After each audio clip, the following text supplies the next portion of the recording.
পুরা নাম মুখলেসুর রহমান। এক নামে সবাই আমার চেনে। আমার টাকা পয়সার কোনো অভাব নাই। মাইয়া আমার কোটিতে একটা। আপনার মেয়েকে আমার পুত্রবধূ করতে চাই। আলহামদুলিল্লাহ। আসসালামু আলাইকুম। একটা চোরের ফ্যামিলির সাথে আমার পুরার বিয়ে হইতে পারে না। কে কইছি আমরা চোর? আমি সব জায়গায় খবর নিছি আপনারা চোর বংশ। আব্বা কাজে আসবে তো?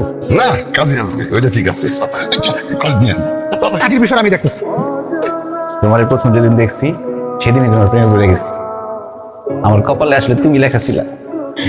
আমিও তো যেই সুন্দরের সুন্দর এই পর্যন্ত 22 বার রিজেক্ট খাইছি।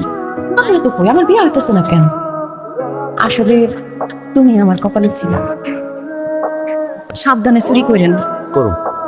আর ওই শিক্ষাটা চুরি করেন না, অনেক রিস্ক বেশি থাকে। তালাকাটা চুরি করেন। আরে আমি চুরিতে চ্যাম্পিয়ন, সব ধরনের চুরি আমি করতে পারি। তুমি নিজের খেয়াল রাখ। রাখুন। আব্বা দেখছো জামাইয়ের ফোন লাইছে।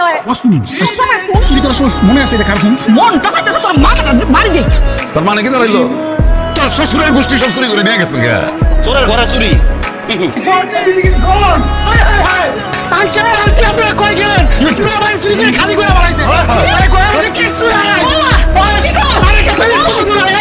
কি হয়েছে তোমার? আমু যখন সন্তান হইব তারে কি লোকজন চোরের পোলা চোরের মাইয়া কইব? কইব, কইলে সমস্যা কি? আমার তোমার চোরের বলা কয়, তোমার তো চোরের মাইয়া কয়। তা আমাকে সম্মান কমে গেছে না কইমা যাইব? এখন তো শুয়ে গেছে গা। আমার সন্তানও কি বড় হয়ে চোর হইব? আর কিছু হইব বলে তো মনে হয় না।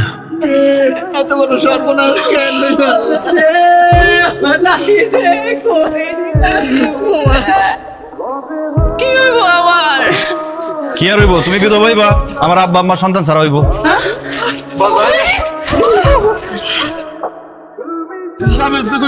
আমি শুধু তোমাদের বুঝাইতে চাইছি যে পাপের কাজে কোনো সুখ নাই।